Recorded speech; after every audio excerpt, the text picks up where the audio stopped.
Saludo a los dirigentes de la Fuerza Nacional Progresista que me acompañan, tanto aquí de Puerto Plata, Carlos, Rafael.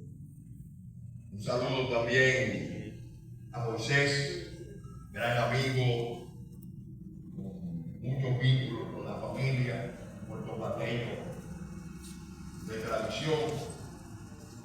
A las autoridades civiles y militares que están aquí y a todos ustedes especialmente. Quiero decirles que yo hubiera querido estar a las 11 en punto, pero saliendo de la capital nos encontramos con un problema muy serio que se da los viernes sobre todo, que es el entaponamiento de la ciudad. Si usted se retrasa unos minutos, el tapón lo retrasa media hora. Entonces, lamentablemente, no llegamos a las 11, que era el plan que teníamos, pero uno, el que da el viaje es el que sabe.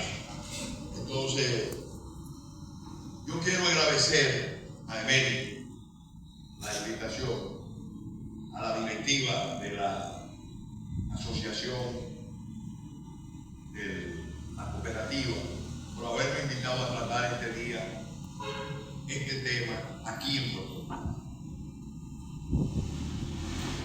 Yo tengo una profunda identificación con la visión del mar que debe tener República Dominicana. Quizás eso se deba a un hecho de mi experiencia como niño. Mi padre, que se llama Marino Vinicio Castillo, parece que el nombre Marino, él lo asumió. Y él no tenía antecedentes de vinculación con el mar, porque sus antepasados, mis antepasados lucharon básicamente por esta patria dominicana en guerra. Pero muy temprano la familia empezó a navegar y yo puedo decir que desde niño en Samaná crecí, desde joven propiamente, crecí viendo el mar, viendo sus potencialidades y sobre todo viviendo la vivencia del mar, de la navegación, del amanecer muchas noches pescando en las aguas de la bahía de Samaná, detrás de Cayos Levantado, frente a Punta Balandra, allá en Rincón. Y eso, de alguna manera, vincula a uno emocionalmente con el mar. Cuando entré al Congreso, ya yo tenía ese sentimiento, pero me encontré con una lucha muy importante. Bien temprano, en el año 96, para los que no conocen esto, es bueno decirlo, y para los que lo conocen, es bueno repetirlo. Me encontré con una de las más grandes luchas nacionales, la reivindicación de los espacios marítimos de la República Dominicana, frente a las maniobras diplomáticas de las potencias de apropiarse de espacios que no le corresponden, pero corresponden a nosotros. Ahí empezó una lucha en el año 96-97, cuando un amigo nuestro hizo una denuncia, el ingeniero Carlos Michelén, embajador de este tema en Naciones Unidas. En ese momento él no era embajador, era un técnico del INE. Hizo una denuncia responsable que después nosotros confirmamos tratando con los oficiales oficiales de las Fuerzas Armadas en el Instituto Cartográfico Militar. Recuerdo al vicealmirante Marquespino, contraalmirante Marquespino, que era el que estaba por el Instituto Cartográfico puertorriqueño. Y él me corroboró precisamente lo que había denunciado el ingeniero Moisés. Como yo era diputado, me involucré en esa lucha y empezó una lucha larga que no la voy a hacer aquí, pero llevó al Congreso, por iniciativa mía, con apoyo de diputados de todas las fuerzas políticas, porque quiero decir que en esta lucha se avanzó mucho, porque todos los partidos, cuando nos unimos, logramos cosas increíbles. Todos los partidos se involucraron en qué, en lo más importante. Primero vamos a reivindicar los pueblos, vamos a frustrar los planes de que con truchimanerías diplomáticas, con ardides diplomáticas, aprovechando una coyuntura de debilidad de República Dominicana, se apropiaran de los espacios humanos. Se rechazó un convenio de límites en el año 1997. Se hizo en forma elegante porque se le pidió, el Senado de la República le pidió al presidente Fernández que retirara ese acuerdo del Congreso. Se había firmado terminando el gobierno del presidente Balaguer. Cuando él salía del poder, un poder recortado en medio de una crisis, se aprovecharon esas fuerzas externas con poderes locales para quitarle al país un área aquí al norte que podía significar aproximadamente 30.000 kilómetros o más. Porque lo que se quería era una línea media con turcas y caños. Y cuando estudiamos el tema nos dimos cuenta de que República Dominicana no podía ni debía firmar nunca un acuerdo de línea media, y menos con un dominio colonial como es Turca y Caño. Se rechazó elegantemente. Después yo presenté una iniciativa, porque si decimos no procede línea media, tenemos que decir qué pretendemos. No podemos quedarnos a la defensiva, pasamos a la ofensiva. Sometimos un proyecto de ley para definir entre todos la nueva realidad de las fronteras marítimas. Yo tuve el privilegio de someter ese proyecto, y no solamente el proyecto de ley, sino la Convención de los Derechos del Mar fue enviada por el Ejecutivo por gestiones que nosotros habíamos realizado, porque se daba una situación muy extraña. El país había suscrito esa convención tan importante en el año 1983 y todavía en el año 2000 no se había enviado al Congreso. Es decir, finalmente se envía al Congreso 17 años después, porque había muchas fuerzas que no querían que el país tuviera el amparo del marco de Naciones Unidas y de ese acuerdo que ciertamente era ventajoso para los países como el nuestro. Esa lucha continuó, porque los intereses envueltos en esto no se cansan, nunca se cansan. Y posteriormente el Congreso debió rechazar 2 acuerdos más con el Reino Unido de Gran Bretaña e Irlanda del Norte. 2 acuerdos más. Eso no tiene precedente en la historia de República Dominicana. Fue un rechazo motivado, bien fundado, con muchos argumentos, y eso ayudó a que los mismos poderes internacionales no pudieran hacer mucho.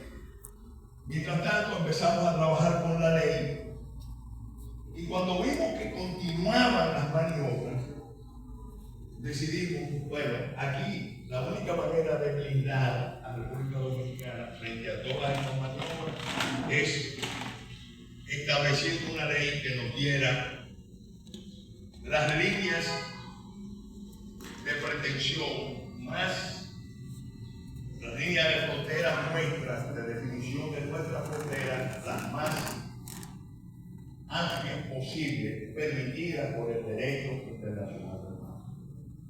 Y aprobamos entonces la ley de límites marítimos, que al mismo tiempo creó la Autoridad Nacional de Asuntos Marítimos, ANAMAR. Entonces, ese fue un paso trascendental de afirmación de la soberanía y la autodeterminación.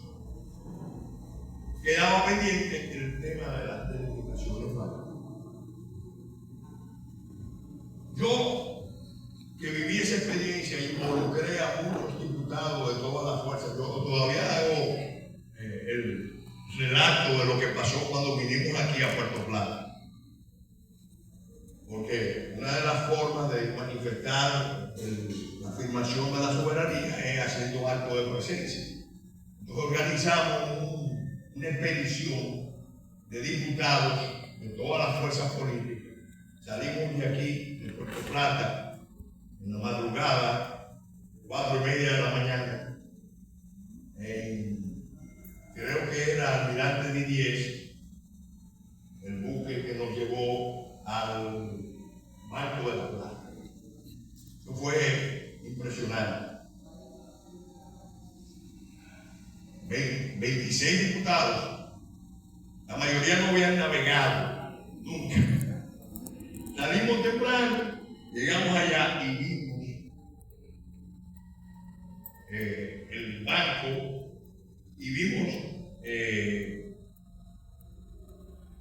espectáculo de las ballenas en el barco. Fue impresionante.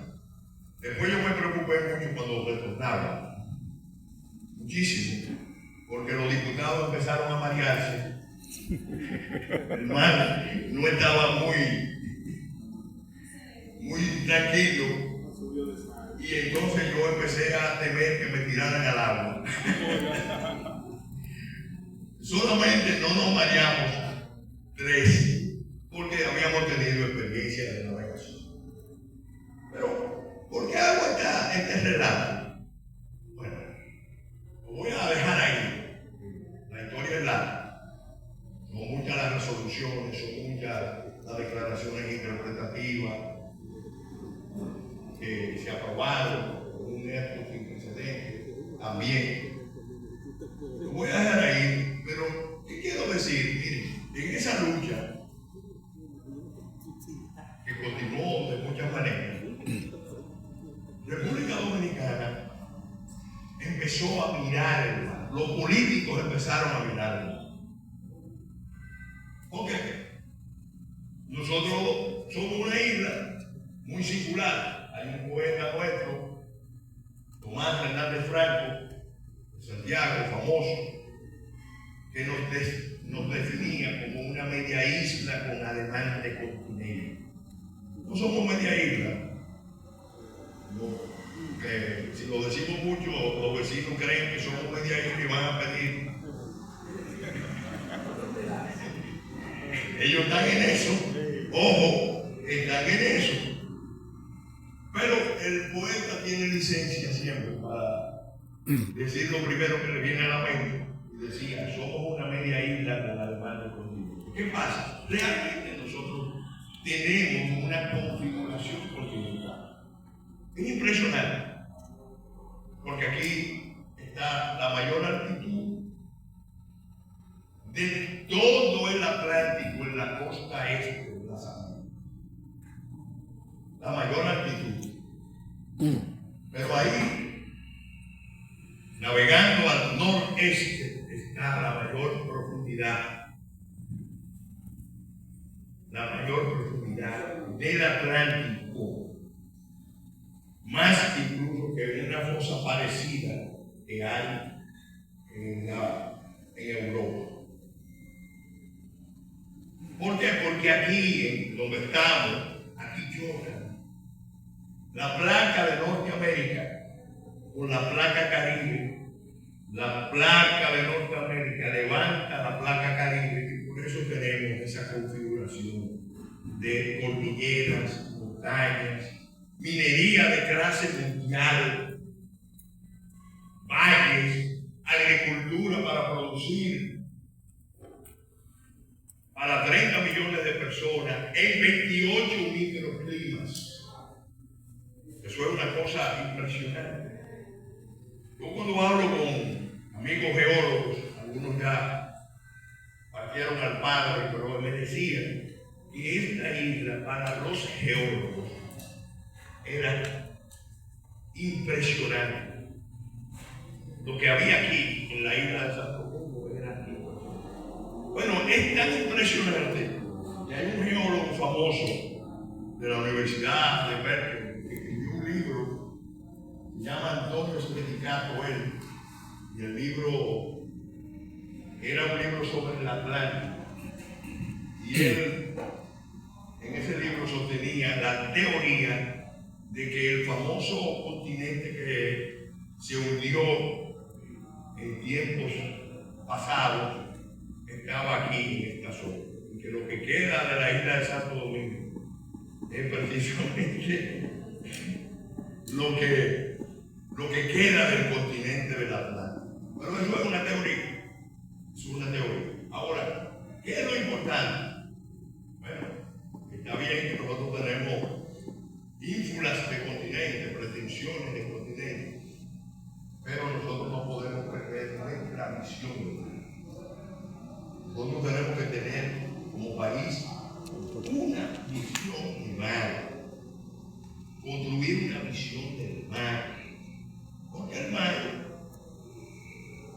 está probado, un espacio enorme de potencialidades, de riqueza, de prosperidad, de seguridad alimentaria, de realización de las comunidades humanas, y en este caso de un país como este que está ubicado en una isla en el centro del Caribe, en el centro del continente, una isla que tiene dos naciones emblemáticas. Ahí quiero hacer un paréntesis. En estos días ustedes habrán visto que los presidentes, el presidente Abinader y los expresidentes, han empezado a reunirse. Ayer se reunieron de nuevo, se sacó un manifiesto dirigido a la comunidad internacional. Es importante que todos ustedes estén conscientes que estamos viviendo en un tiempo con mucho peligro, de muchos riesgos, y que tenemos que prepararnos para defender nuestros derechos como nación. Que tenemos que buscar una solución justa a la convivencia insular. No podemos permitir que nos impongan la solución dominicana al problema. Lo quiero repetir. No podemos permitir que nos impongan la solución dominicana al problema.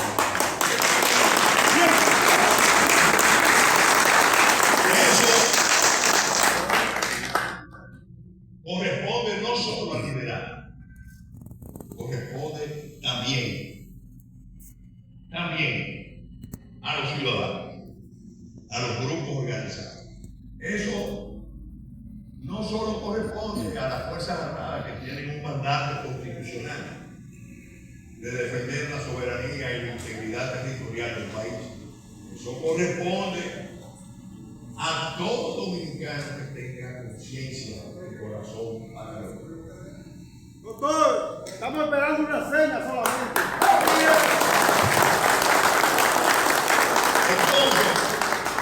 Entonces, fíjense,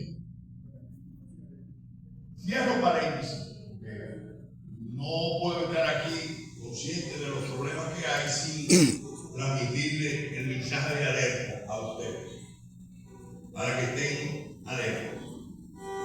Aquí estamos buscando una solución justa en la isla. Haití merece un mejor destino como nación, y los haitianos tienen derecho a tener un país que sea digno de llamarse un Estado, una nación. Eso va a ser una tarea enorme, pero si no logramos eso, el futuro será de inestabilidad, de confrontación, de lucha en la isla.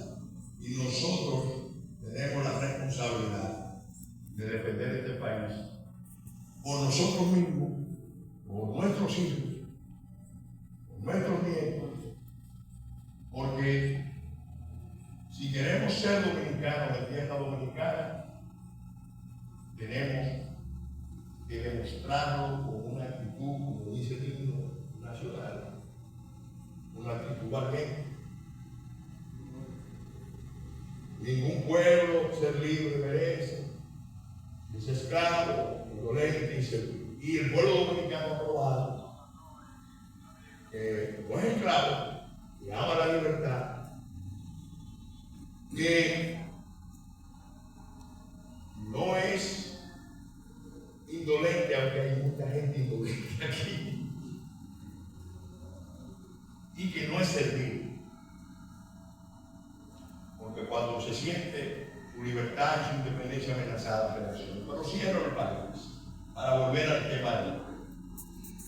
Yo fui sugerir la formación de la Comisión Nacional del Mar en la Cámara de Diputados. Se formó.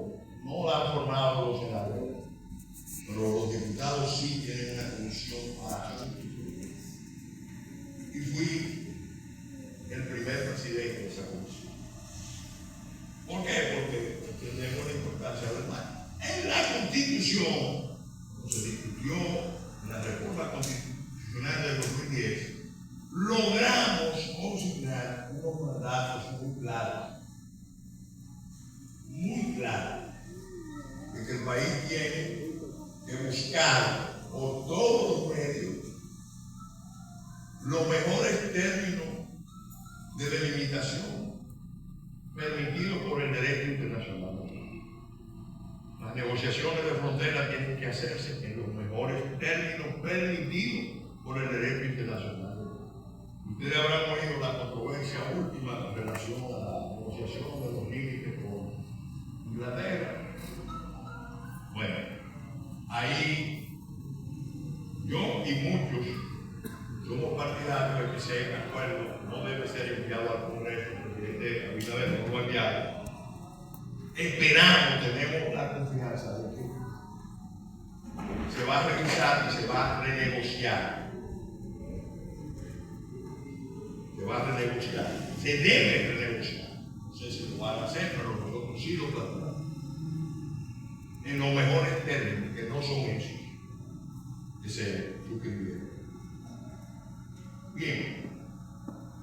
Pero se fijó ahí, además, un mandato a tener una política de mar, de los derechos del mar, una política marítima, que aproveche el mar como lo que es.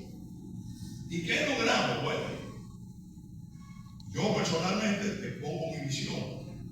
Lo expuse antes como legislador, incluso como ministro, trabajé ese tema, porque yo sé que en los espacios marítimos no solamente tenemos potencial de energía,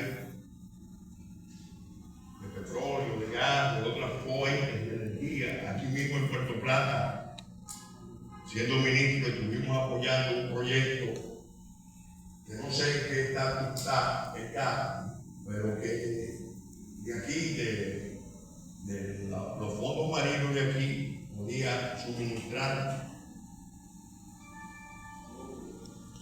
termoenergía para buena parte de Puerto Plata y del sector turístico, a partir de diferencial de granito. Un proyecto que impulsa un ilustre también puertoplateño, el ingeniero Eduardo Sagredo. De hecho, estuvimos aquí, no recuerdan, Rafael, en una presentación en el ministerio y después con la comunidad explicando el potencial de aprovechamiento de esa energía. Ahora, tema que me interesa a ustedes para ir cerrando la exposición.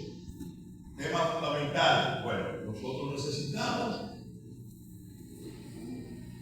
más esfuerzo, mucho más esfuerzo, en desarrollar una política de pesca, no solamente fortaleciendo las estructuras de pesca artesanal, es mucho lo que todavía en esa materia se puede hacer, sino de pesca comercial, porque tenemos tanto al sur como al norte en determinados momentos la oportunidad de participar con una flota de pesca en la captura de especies pelágicas. Por aquí pasan los atunes del Atlántico, los dorados, al sur de espada, bueno, y no la estamos aprovechando. Deberíamos enfocarnos como proyecto de nación en desarrollar, primero que nada, fortalecer la pesca artesanal, con crédito, con tecnología, con apoyo, con logística, embarcaciones mejores, equipos de pesca mejores, más seguridad a los pescadores. Yo creo que eso está en la visión, porque la pesca de aquí es más artesanal que comercial. Pero podemos y debemos pensar en el Atlántico y pensar también en el mundo.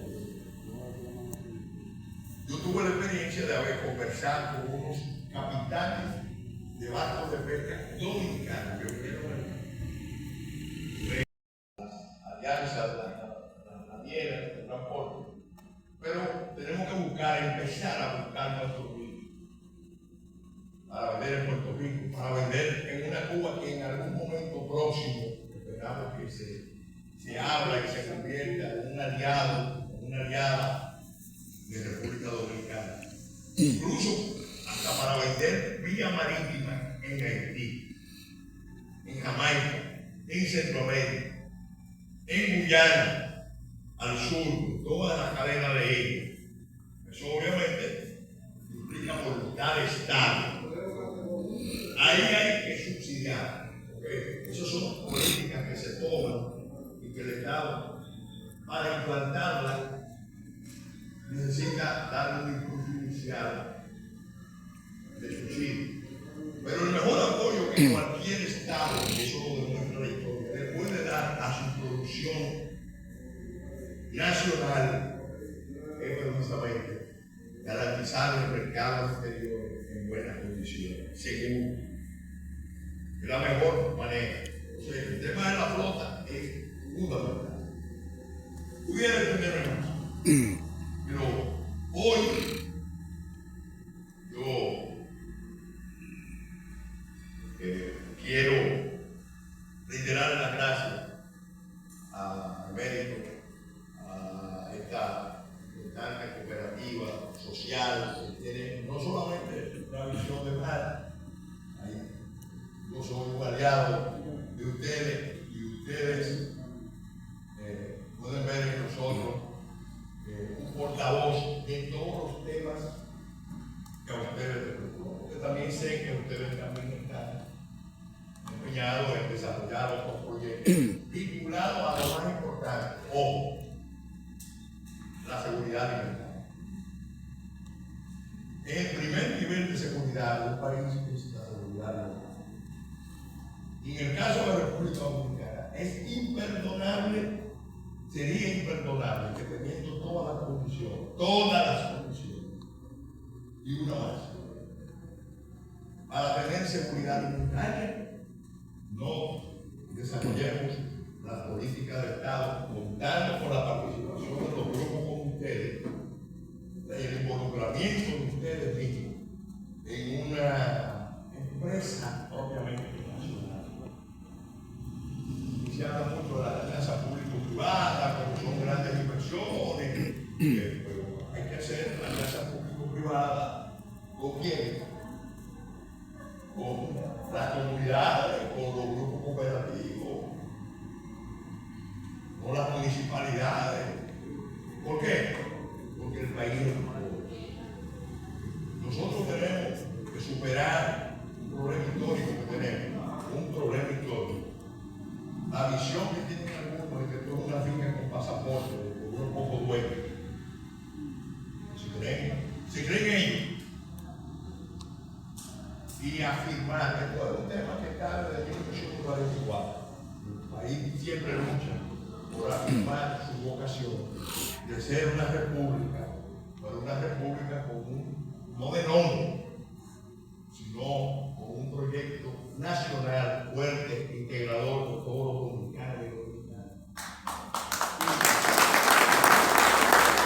Hay un hermoso final de la visión del mundo, de lo que podemos y debemos vivir.